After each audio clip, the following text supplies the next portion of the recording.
છોટાઉદેપુરના રંગપુરમાં ભંગુરિયા મેળાની ધૂમ, આદિવાસી સંસ્કૃતિનો અદ્ભુત નજારો, સાંસદ જસુભાઈ રાઠવાની પ્રેરક ઉપસ્થિતિ, લોકનૃત્યના તાલે ઝૂમ્યું રંગપુર, પરંપરાગત વેશભૂષા અને ઢોલ નગારાના નાદ સાથે આદિવાસી સમાજનો ભવ્ય ઉત્સવ.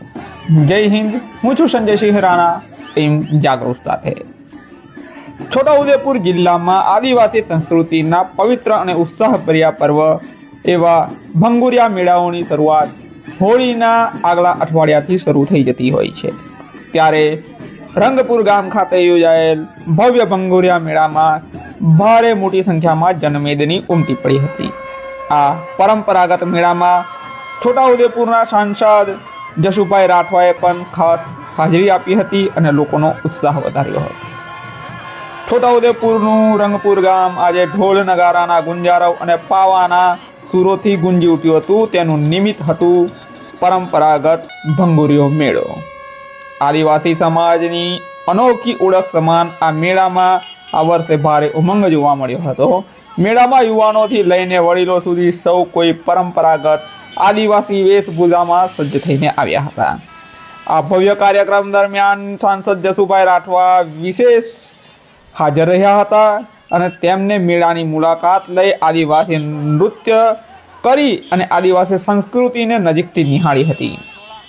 સાથે સાથે લોકનૃત્યમાં પણ ભારે રસ દાખવી લોકો સાથે નૃત્ય કરી અને ખૂબ મજા કરી હતી. ભંગુરિયો મેળો એ માત્ર મેળો નથી, પણ આદિવાસી વારસાનું પ્રતીક છે. વર્ષો જૂની આ પરંપરા આજે પણ જીવંત છે, જ્યાં સંગીત અને નૃત્ય દ્વારા આદિવાસી સંસ્કૃતિનું ભવ્ય અને દિવ્ય પ્રદર્શન થાય છે. રંગપુરનો મેળો એ આ વર્ષનું સૌથી યાદગાર સંભારનું બની રહેશે એવું આ દ્રશ્ય જોઈને લાગી રહ્યું છે. ત્યારે કહેવાય છે કે દિવાળી અટ્ટે કટ્ટે પણ હોળી તો ઘરે જ, એમ કે દિવાળીમાં આદિવાસી ગમે ત્યાં રહી શકે છે, પણ હોળીના દિવસોમાં એ માલ રે વતન આવતો હોય છે અને આ માલ રે વતન આવી અને આવા ઉત્સાહભર્યા માહોલ વાતાવરણમાં પોતાના સગા સંબંધીઓ મિત્રોને મળવા જતો હોય છે અને આ મળવાનું સરનામું એટલે મેળો. તો નિહાળીએ આ રંગપુરના ભંગુરિયા મેળાની કેટલીક ક્ષણો અને જોઈએ કે છોટાઉદેપુરના લોકલાડીલા સાંસદ જસુભાઈ રાઠવા શું કહી રહ્યા છે આ આદિવાસી સંસ્કૃતિ માટે. નમસ્કાર.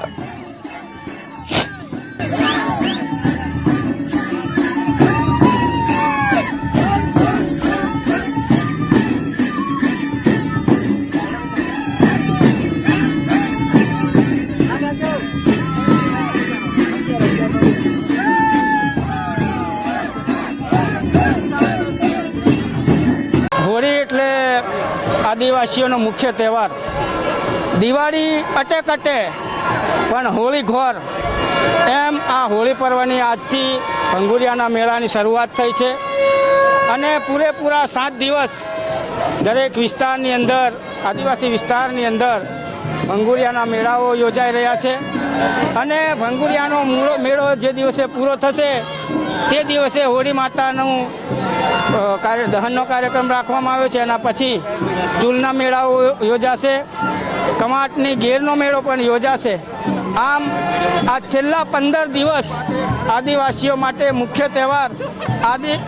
આદિવાસી દુનિયાના કોઈ પણ ખૂણામાં ગયો હોય પણ એ હોળીને તહેવાર મનાવવા માટે પોતાના વિસ્તારમાં આવી જાય છે અને હોળીની અંદર એ પોતે ધામધૂમથી પૂરેપૂરા સપ્તાહ અને પખવાડિયું મનાવી રહ્યો છે. ત્યારે આ હોળી પર્વની સમગ્ર દેશવાસીઓને હું ખૂબ ખૂબ શુભેચ્છા પાઠવું છું.